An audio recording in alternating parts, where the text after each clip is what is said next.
무엇이 더 중요합니까? 라는 제목으로 함께 말씀 나누도록 하겠습니다. 오늘 우리가 함께 나눌 말씀은 요나서의 마지막을 장식하고 있는 요나서 4장의 전체적인 내용입니다. 여러분들이 우리가 이번 주간 한 주간 하나님의 말씀 묵상을 잘 해왔다라면 본문을 통해 주시는 하나님의 메시지가 더욱 선명하게 들려질 것이라 예상됩니다. 그러나 혹시라도 본문의 배경을 모르시는 분들을 위해 제가 요나서를 간단하게 설명해 드리도록 하겠습니다. 요나 선지자는 우리가 알고 있는 이스라엘 선지자들과는 전혀 다른 인물입니다. 보통의 선지자들은 하나님의 명령에 주저할 때도 있지만 언제나 하나님의 명령에 순종했습니다. 또한 선지자들은 하나님의 말씀을 받아 선포하는 역할이었기 때문에 사건의 전면에 등장하는 경우가 없습니다. 하지만 요나는 처음부터 마지막까지 이 사건의 전면에 등장하고 있고 심지어 하나님의 명령에 반항하는 모습도 보여주고 있습니다. 요나서 1장의 말씀을 보시면 처음부터 요나는 하나님과 대립하는 모습을 보여주고 있죠. 하나님께서 요나에게 너는 니네웨 성읍으로 가서 심판의 메시지를 선포하라 라고 명령하셨어요. 하지만 요나는 하나님의 명령에 불순종합니다. 왜냐하면 니네웨는 아수르의 수도로서 아수르는 역사상 가장 잔인한 민족이었고 아주 오랜 시간 동안 이스라엘을 괴롭히던 원수 나라였기 때문입니다. 그런데 상식적으로 생각해보면 이 적국의 심판의 메시지를 선포하면 뭔가 속이 좀 시원할 것 같지 않습니까? 너희들 심판받을 것이다. 그죠? 자, 그런데 사실 그렇지 않습니다. 선지자들 통해 선포되는 하나님의 심판의 메시지는 곧 구원의 메시지도 되기 때문입니다. 하나님께서 심판을 선포하시는 이유는요, 회개하고 돌아오라라는 것이 더 궁극적인 목적입니다. 회개하고 돌아오면 언제라도 용서해 주시겠다라는 거예요. 물론 이것도 회개하고 돌아왔을 때 한해서겠죠. 요나는 이방 민족, 특히 이 적국이 혹시라도 회개하여 하나님께 용서받는 것이 싫었던 겁니다. 그래서 그는 니느웨가 아니라 완전히 반대쪽인 다시스로 도망하게 되죠. 하나님의 명령에 대놓고 반항하고 있습니다. 하지만 하나님께서는 요나가 탄 배에 큰 풍랑을 일으키셨고 바다에 던져지게 하셨습니다. 결국 요나는 바다에 던져지게 되었고 하나님께서 준비해 놓은 큰 물고기 뱃속에 들어가게 되죠. 꼼짝없이 죽을 위기에서 하나님의 일방적인 은혜로 구원받게 됩니다. 그렇게 물고기 뱃속에 있던 요나는 3일 만에 육지에 올라왔고 하나님의 명령을 따라 니느웨로 가게 됩니다. 자, 그런데 요나는 그토록 큰 일을 겪었음에도 불구하고 니느웨의 심판을 선포하는 것이 여전히 못마땅한 것 같았습니다. 왜냐하면 니느웨 성은요, 규모적으로 굉장히 큰 성이었기 때문에 3일을 꼬박 돌아도 못 돌아볼 정도로 큰 성읍이었어요. 하지만 요나는 고작 하루 동안만 대충 돌아다니면서 니느웨 사람들에게 하나님의 메시지를 선포하죠. 40일 후면 니느웨 성읍이 무너지게 될 것이다. 멸망할 것이다. 그렇죠? 이렇게 선포하고 말아요. 자, 그리고 나서 그들이 어떻게 심판을 받게 될 것인지 요나 선지자가 지켜보고 있었습니다. 자, 그런데 전혀 예상치도 못했던 일이 일어나죠. 니느웨 성에 회개의 부흥이 일어나기 시작했습니다. 그들이 심판의 메시지를 듣자마자 왕으로부터 시작해서 백성들과 심지어 짐승들까지 죄를 뒤집어쓰고 금식하며 하나님께 부르짖기 시작했습니다. 결국 하나님께서는 니느웨 사람들이 악한 길에서 돌이켜 떠난 것을 보시고 그들에게 재앙을 내리키시려는 그 뜻을 돌이켜 그들을 용서해 주시죠. 여기까지가 본문의 전체적인 배경이에요. 그렇죠? 자, 이제 본문인 4장을 들어가 볼게요. 자, 4장 1절 말씀을 보시면 심판을 돌이키신 하나님 때문에 요나가 굉장히 화가 많이 났습니다. 그래서 하나님 앞에 화를 내면서 기도하죠. 여러분, 하나님께 기도를 하는데 화를 낸다? 전혀 선지자로서의 이제 모습이 전혀 보이고 있지 않죠. 근데 신기하게도 요나는요, 다른 선지자들과는 다르게 자기의 감정을 정말 솔직하게 드러내고 있어요. 1절부터 3절까지 말씀 한번 읽어볼까요? 1절부터 3절입니다. 시작. 요나가 매우 싫어하고 성내며 여호와께 기도하여 이르되 여호와여, 내가 고국에 있을 때에 이러하겠다고 말씀하지 아니하였나이까. 그러므로 내가 빨리 다시스로 도망하였사오니 주께서는 은혜로우시며 자비로우시며 노하기를 더디하시며 인애가 크시며 뜻을 돌이켜 재앙을 내리지 아니하시는 하나님이신 줄 내가 알았음이니이다. 여호와여, 원하건대 이제 내 생명을 거두어 가소서. 사는 것보다 죽는 것이 내게 나음이니이다 하니. 아멘. 자, 요나가 화를 낸 이유는 하나님께서 니느웨 사람들에게 심판을 내리지 않고 오히려 용서와 긍휼과 은혜를 베푸셨기 때문입니다. 자, 2절 말씀부터 보시면 요나의 첫 번째 기도 내용이 무엇입니까? 이런 일이 일어날까봐 내가 다시스로 동화한 겁니다. 하나님이 이들을 용서해 주실까봐, 그들이 회개하고 하나님께서 용서해 주실까봐, 그래서 내가 다시스로 동화한 겁니다 라고 얘기하죠. 무슨 말입니까? 하나님의 명령에 불응한 자기 행동을 정당화하고 있습니다. 그렇죠? 굉장히 뻔뻔하죠. 자, 그러면서 마치 니느웨가 이렇게 될 줄 알았다는 듯이 말하는데, 요나가 비록 하나님께 반항적인 기질이 있어도 선지자는 선지자이죠. 하나님이 어떤 분인지에 대한 이해가 확실하게 있었습니다. 2절 중반절부터 보시면 하나님은 은혜로우시며 자비로우시며 노하기를 더디하시며 인애가 크시사 뜻을 돌이켜 재앙을 내리지 아니하시는 하나님이신 줄을 내가 알았음이다 라고 고백하고 있죠. 이처럼 요나는 하나님에 대한 이해가 확실하게 있었습니다. 자, 그럴 수밖에 없는 것이, 원래 이 말씀은요, 하나님께서 이스라엘 백성들의 회개를 받으실 때 하시는 말씀이기 때문이에요. 일찍부터 언약을 파기했음에도 불구하고 이스라엘 백성이 하나님께 심판을 받지 않고 계속해서 살아남을 수 있었던 이유가 바로 이 말씀 때문입니다. 하나님은 은혜로우시고 자비로우시며 노하기를 더디하시며 인애가 크시사 뜻을 돌이켜 재앙을 내리지 아니하시는 하나님. 그렇죠? 회개하면 언제라도 용서해 주시고 사랑해 주시는 하나님. 이 하나님 때문에 이스라엘 백성들이 그토록 숱하게 하나님의 말씀에 불순종하고 언약을 파괴했음에도 불구하고 지금까지 살아남을 수 있었던 거예요. 그런데 요나는 이 언약의 말씀이 이방인, 그것도 적국에게 적용되는 것이 굉장히 불쾌하고 화가 났던 겁니다. 그렇죠? 요나가 생각하기에 니느웨 사람들은 저주받아 마땅한 이방인이며 구원과는 거리가 먼 족속이었습니다. 그래서 하나님께서 그들을 용서하신 것이 상식에 맞지 않는 행동이라고 생각한 겁니다. 자, 결국 하나님의 결정에 불만을 품은 요나가 어떤 결정을 내려요? 차라리 죽는 게 낫겠다 라면서 자기의 생명을 걸고 하나님이 자기의 화를 내고 있습니다. 여러분들이 생각하기엔 어떻습니까? 요나의 반항이 선을 넘었다라고 생각되지 않습니까? 그렇죠? 하지만 당시 니느웨가 행한 만행들을 확인한다면 요나의 행동이 어느 정도 이해가 되기도 합니다. 앞서 언급드린 대로 니느웨는 아수르의 마지막 수도입니다.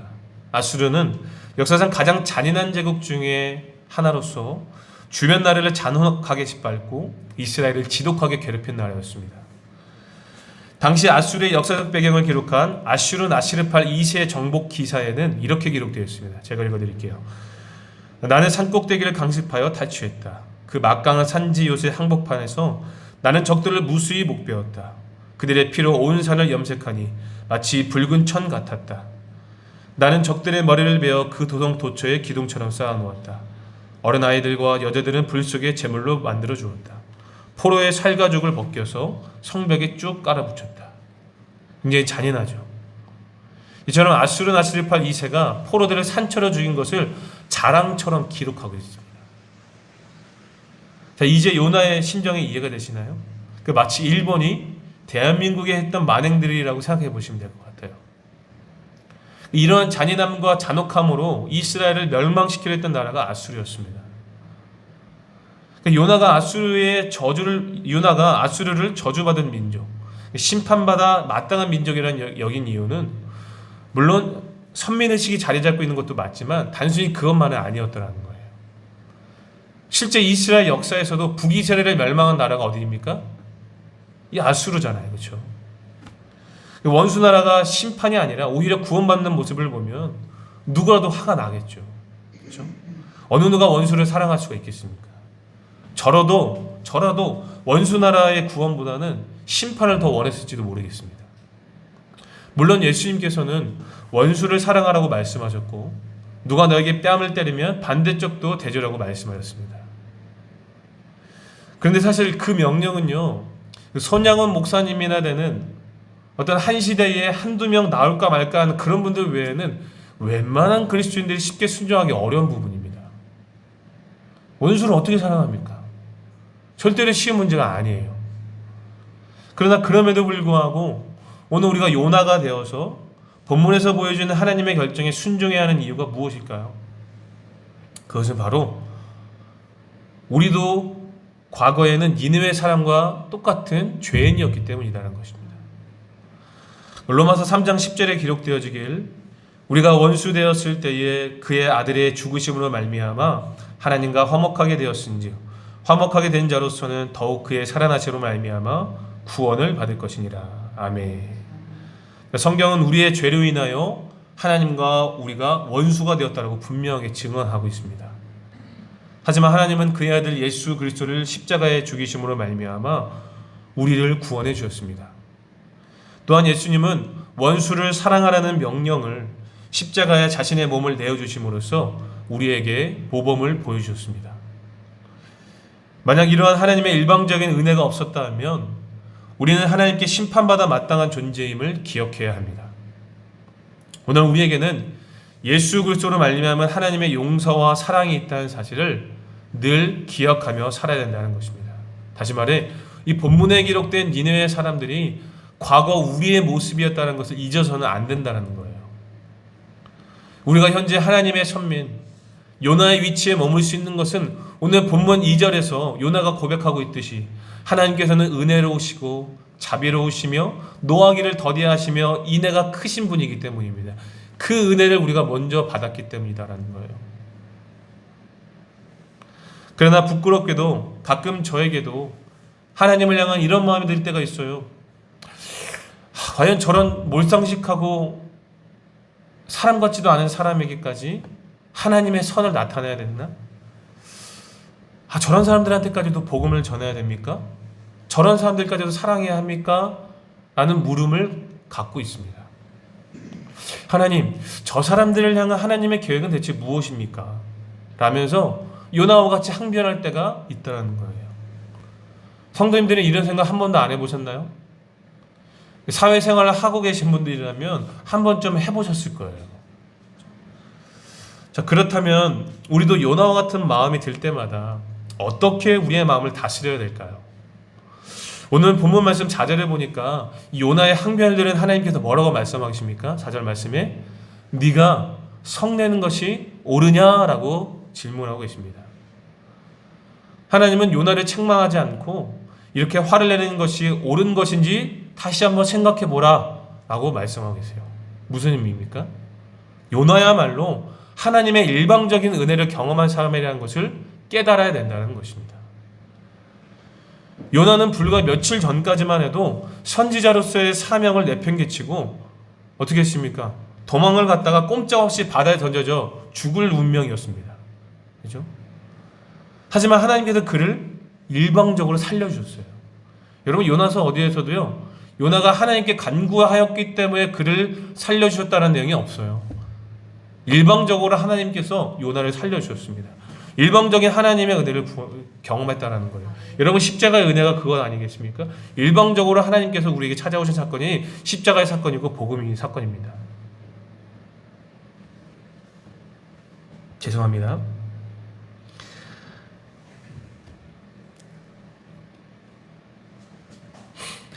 다시 말해 본인이 받은 은혜는 생각하지 않고 니느웨 사람들이 받은 은혜 때문에 화를 내는 것이 네가 정말로 옳으냐라는 거예요.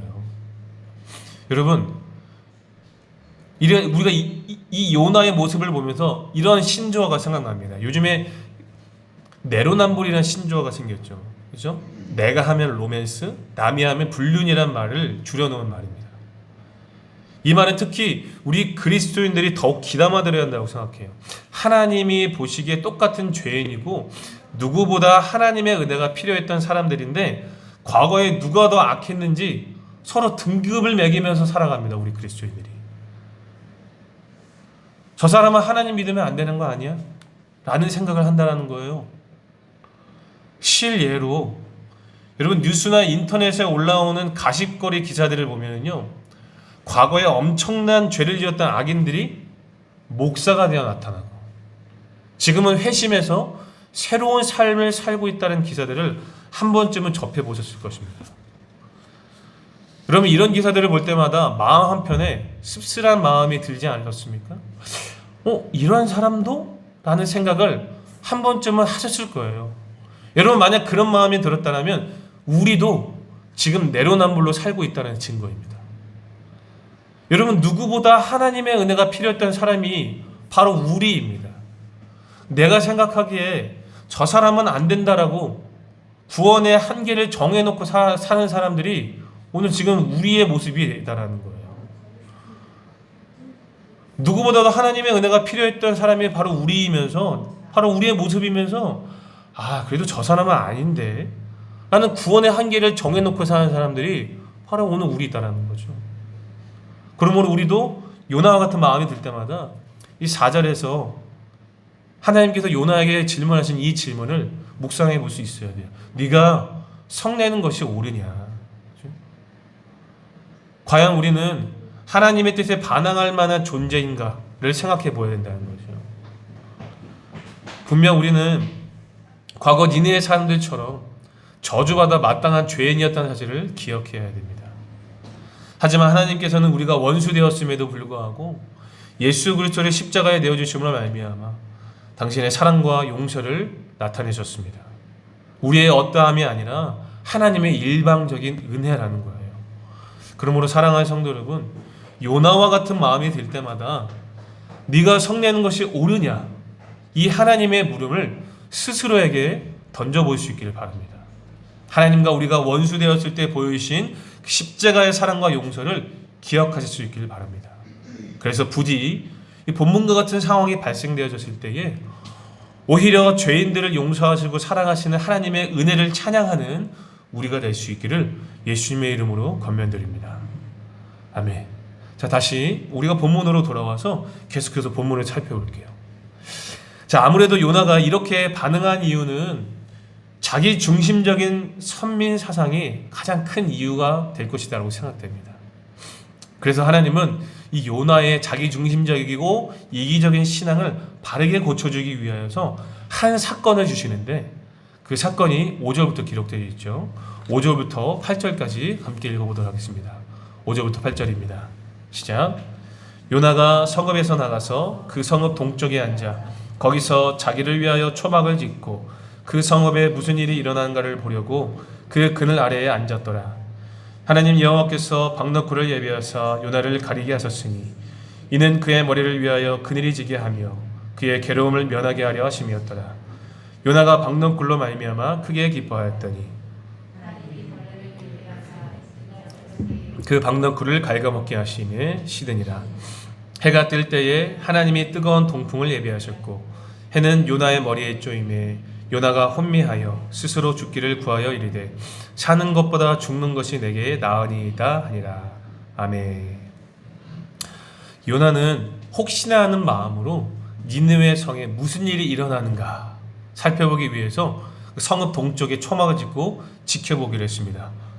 정말로 이 땅이 용서받나? 아니면 심판을 받나?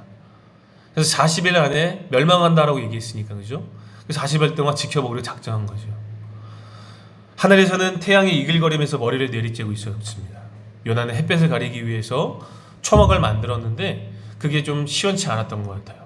자, 그런데 갑자기 박넝쿨 하나가 무럭무럭 자라나기 시작하더니 그 뜨거운 태양을 막아주고 시원한 그늘을 만들어 주었습니다.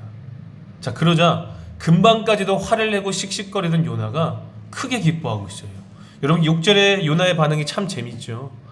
하나님께서 예배해 놓으신 박넝쿨이 요나에게 그늘을 만들어주자 어떻게 합니까? 이는 그의 머리를 위하여 그늘이 지게 하며 그의 괴로움을 면하게 하셨음이었더라. 요나가 박넝쿨로 말미암아 크게 기뻐하였더라. 참 단순하죠. 방금까지 화를 내던 요나가 박넝쿨이 뭐라고, 그죠? 그것 때문에 크게 기뻐하고 있습니다. 하지만 요나의 기쁨은 오래가지 않았죠. 다음날 새벽이 되어서 하나님은 벌레 한 마리를 보내어서 줄기를 갉아먹게 하여서 박넝쿨이 시들게 하셨습니다.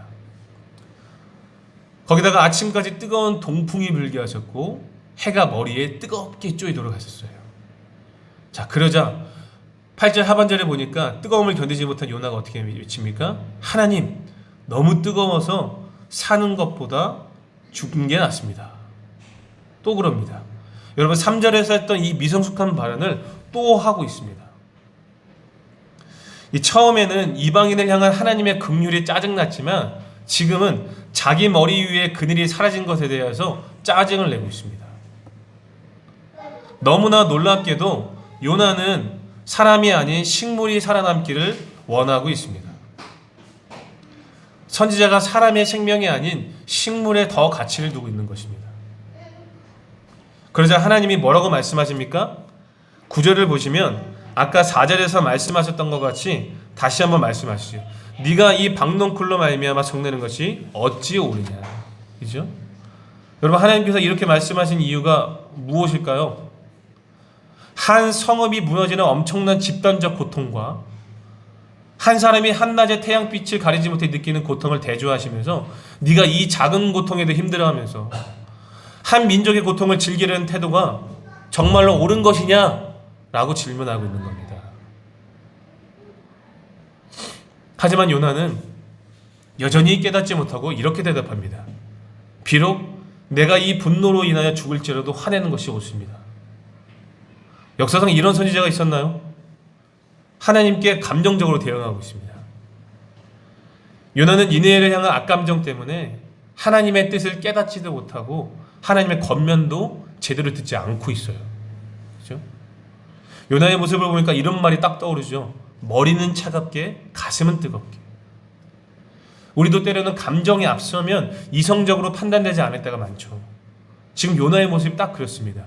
니느웨 사람들을 향한 악감정 때문에 이 하나님의 의도, 하나님께서 주시는 그 교훈을 전혀 파악하지 못하고 감정적으로 대하고 있어요. 자, 그렇다면 하나님이 요나에게 가르쳐주고 싶은 것은 도대체 무엇이었을지 우리 10절과 11절을 통하여서 하나님의 교훈이 무엇인지 확인해 보겠습니다. 10절과 11절입니다. 시작. 여호와께서 이르시되 내가 수고도 아니하고 재배도 아니하였고 하룻밤에 났다가 하룻밤에 말라버린 이 박넝쿨을 아꼈거든. 하물며 이 큰 성읍 니느웨에는 좌우를 분별하지 못하는 자가 12만여 명이요 가축도 많이 있나니 내가 어찌 아끼지 아니하겠느냐 하시니라. 아멘. 요나야, 그 박넝쿨 네가 심었느냐? 네가 자라게 했느냐? 네가 심지도 않고 하룻밤에 났다가 말라버린 그 박넝쿨 하나도 그렇게 아꼈으면서 하물며 이 수많은 사람들, 특별히 선악을 분별하지 못하는 이 12만 명이나 되는 이 사람들을 내가 아끼는 것이 어찌 합당하지 않겠느냐라는 말입니다. 요나는 박넝쿨 하나 사라지는 것에 마음을 쓰고 있지만 하나님은 박넝쿨보다 훨씬 더 귀한 생명을 구원하기 위해 온 마음을 기울이고 있다라고 요나에게 가르치고 계시는 거예요. 다시 말해 하나님의 시각과 요나의 시각 차이가 너무나 다르다는 것을 교훈하고 있는 거죠. 결국 하나님께서 이 사건을 통해 요나에게 주고 싶은 교훈은 무엇일까요? 요나에게 무엇이 더 중요한가를 깨닫게 하기 위함입니다. 하나님의 관심은 어디에 있는지, 하나님이 무엇을 더 중요하게 생각하고 계시는지를 요나에게 알려주시려는 겁니다.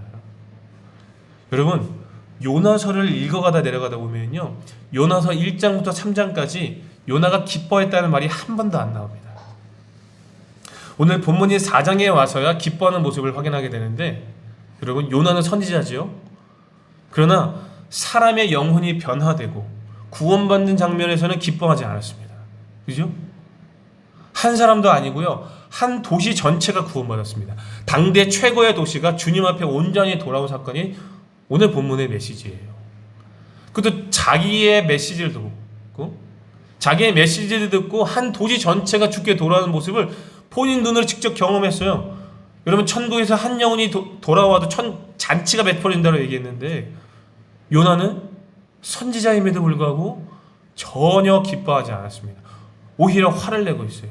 그러던 요나가 무엇 때문에 기뻐합니까? 그 하찮은 박넝쿨 그 하나로 크게 기뻐했어요. 그의 그늘을 막아주었다는 그 하나 때문에. 요나의 관심은 한 민족이 죽게 돌아오는 것이 아니라 그에게 그늘을 만들어주었던 박넝쿨에 관심이 있었던 겁니다. 하나님과 요나의 시각 차이가 너무 다르죠. 하나님은 이 사건을 통해 요나의 이기적이고 자기중심적인 신앙, 즉 선민의식을 내버리고 영혼을 사랑하는 당신의 마음을 요나도 깨닫기를 원하셨다는 것입니다. 그러므로 사랑하는 성도 여러분, 오늘 우리도 이 본문을 통해 주시는 하나님의 교훈에 믿음으로 반응할 수 있어야 합니다. 성도님들은 지금 무엇에 가장 기뻐하고 있으며 무엇을 가장 소중하게 여기고 있습니까? 오늘 우리는 가격과 가치가 혼돈을 일으키는 시대를 살아가고 있습니다. 사람들이 사람을 평가하고 판단하는 데 있어서 사람을 존재의 가치로 판단하는 것이 아니라 가격으로 평가하고 있어요. 여러분, 우리가 사회생활을 하다 보면 이런 말을 자주 듣죠. 이 사람은 돈가스를 하는 사람, 이 사람은 돈이 아까운 사람. 돈으로 구분을 짓습니다. 그런데 이것이 자연스럽게 교회 안에도 들어와서 그 사람의 실력과 실용성 여하에 따라서 사람을 평가하는 기준이 되었어요. 사람의 인격과 그의 신앙과 그의 영혼과 하나님과의 관계, 이런 것들로 사람을 평가하지 않는 거죠. 그러니까 사람보다 돈이 더 중요하게 되었습니다. 여러분, 세상은 그럴 수 있어요. 하지만 교회는 그러면 안 되잖아요. 성도가 그러면 안 되잖아요. 목사가 그러면 안 되잖아요. 그죠? 성도 여러분, 우리 신앙인들이 이렇게 가치관이 왜곡되면 무엇이 소중하고 무엇이 덜 소중한 것인지, 무엇 때문에 기뻐해야 되고 무엇 때문에 분노해야 되는 것인지 그 기준이 흔들리게 됩니다. 여러분, 한 신학자는 그리스도인의 타락, 즉 왜곡된 가치를 두고 살아가는 사람들에 대해서 이렇게 정리했습니다. 총 4가지인데요. 제가 읽어드릴게요. 첫째, 마땅히 기뻐해야 할 것을 기뻐하지 않는다. 둘째, 마땅히 싫어해야 할 것을 싫어하지 않는다. 셋째, 예스하고 순종해야 할 때 순종하지 못하고 노하고 거절해야 할 때 거절하지 못한다.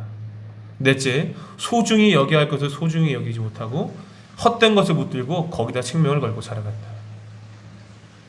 한 신학자가 타락한 그리스도인들에 대한 내용을 요약하고 있는 겁니다. 사랑하는 성도 여러분, 여러분들은 무엇을 기뻐하고 무엇에 행복해하고 계십니까? 하나님이 기뻐하시는 것이 여러분들의 기쁨이 되십니까? 하나님이 행복하게 하실 때 그 자리에 여러분들의 행복이 있으십니까? 천하보다 귀한 한 영혼의 가치를 인식하고 계십니까? 특별히 우리 그리스도인들은 하나님의 용서와 사랑을 먼저 경험한 자들로서 그분의 뜻에 함께 할 수 있어야 된다는 거죠. 여러분, 누가복음 15장의 말씀을 보시면요, 탕자의 비유가 나옵니다. 여러분들 잘 알고 있는 내용입니다. 자, 그런데 사실 탕자의 비유의 핵심은요, 돌아온 탕자가 아닙니다. 첫째 아들의 반응이 그 비유의 핵심이에요. 여러분, 예수님이 이 비유를 누구에게 하셨냐면요, 바리새인과 서기관들에게 하셨습니다. 왜냐하면 예수님이 세리와 죄인들과 함께 식사하는 것을 보고 그들이 수군거렸기 때문입니다. 그렇죠? 여러분, 이 비유를 하신 이유는요, 이 누가복음 15장에서 이 돌아온 탕자의 비유를 말씀하신 이유는요, 예수님의 세리와 죄인들과 함께 식사하는 것을 보고 그들이 수군거렸기 때문에 이 비유를 말씀하셨던 거예요.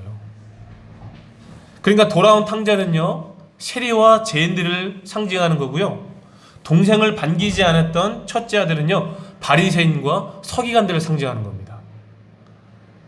누구보다 하나님을 사랑한다라고 자부했던 그들이 하나님의 관심이 어디 있는지 몰랐던 거예요. 여러분, 돌아온 탕자에서 첫째 아들이 어떻게 반응해요? 둘째 아들을 보고 돌아온 동생을 보고 너는 아버지의 것을 탕진했다라고 하면서 싫어하지 않습니까? 잔치를 벌이는 아버지를 보면서 싫어하지 않습니까? 화를 내지 않습니까?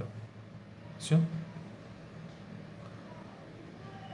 누구보다 하나님을 사랑한다고 자부했던 그들이 하나님의 관심이 어디 있는지 몰랐던 겁니다. 그들이 바로 바리새인들, 그들이 바로 서기관들이었던 거예요. 그래서 예수님은 돌아온 탕자의 비유를 말씀을 통하여서 그들에게 교훈하고 계시는 거죠. 하나님의 관심이 어디 있는지 너희들은 알아야 된다. 그것은 바로 죄인들을 향한다는 거죠. 복음성가 찬양 중에도 이런 찬양이 있죠. 하나님 기뻐 노래하시리 잃어버린 영혼 돌아올 때. 하나님 기뻐 춤추시리. 잃어버린 영혼 돌아올 때. 할렐루야. 여러분, 우리가 이 찬양의 의미를 분명하게 인지한 상태에서 찬양할 수 있어야 돼요. 여러분, 디모데전서 2장 4절에서 이렇게 얘기하죠. 하나님은 모든 사람이 구원을 받으며 진리를 아는 데 이르기를 원하신다. 그렇죠? 하나님은 모든 사람이 구원받기를 원하십니다.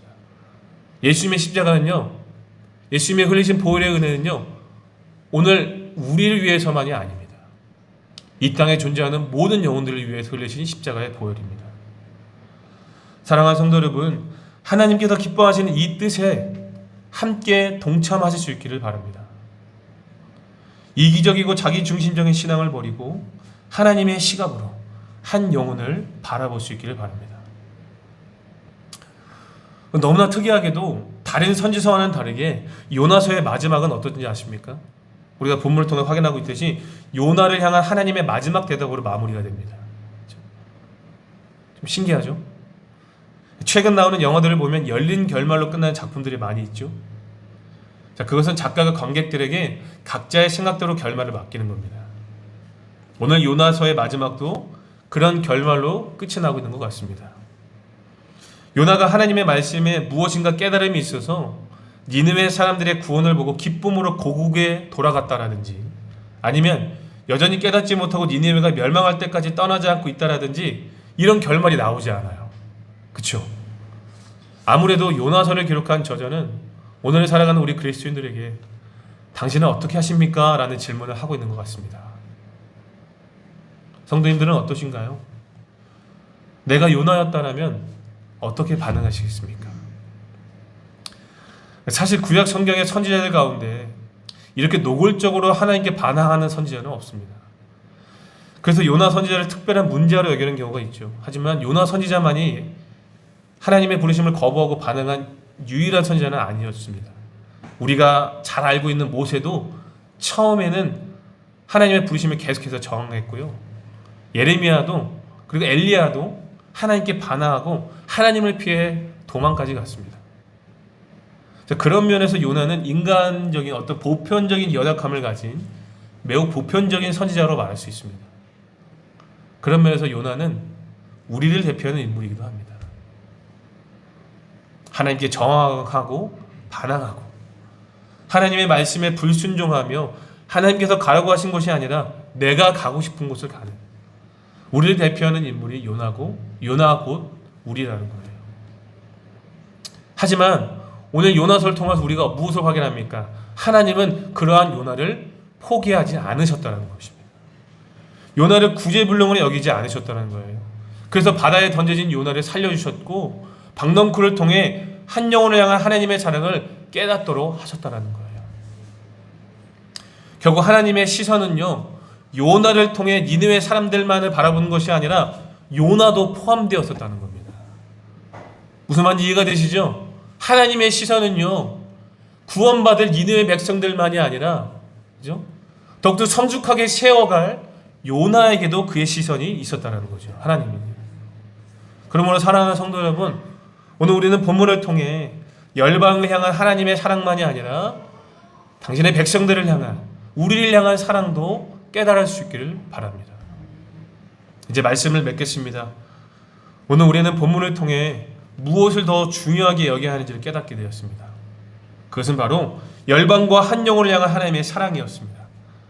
그러므로 우리는 하나님의 용서와 사랑을 먼저 받은 자로서 죄인들의 회심에 누구보다 기뻐하고 하나님을 찬양할 수 있어야 합니다. 또한 자기중심적이고 이기적인 신앙을 버리고 하나님과 같은 곳을 바라보며 하나님의 시선이 머무는 곳에 있어야 합니다. 내게 기쁨을 주는 것이 아니라 한 영혼이 주께 돌아오는 일, 하나님께서 기뻐하신 일에 더 관심을, 시선을 둘 수 있어야 된다는 것입니다. 그러므로 사랑하는 성도 여러분, 신자의 삶에 있어서 무엇이 더 중요한지를 늘 기억하셔서 하나님의 뜻에 순복하여 하나님께서 섭리하시고 작정하신 영혼들을 잘 섬기고 주께로 인도할 수 있기를 예수님의 이름으로 축복합니다. 아멘.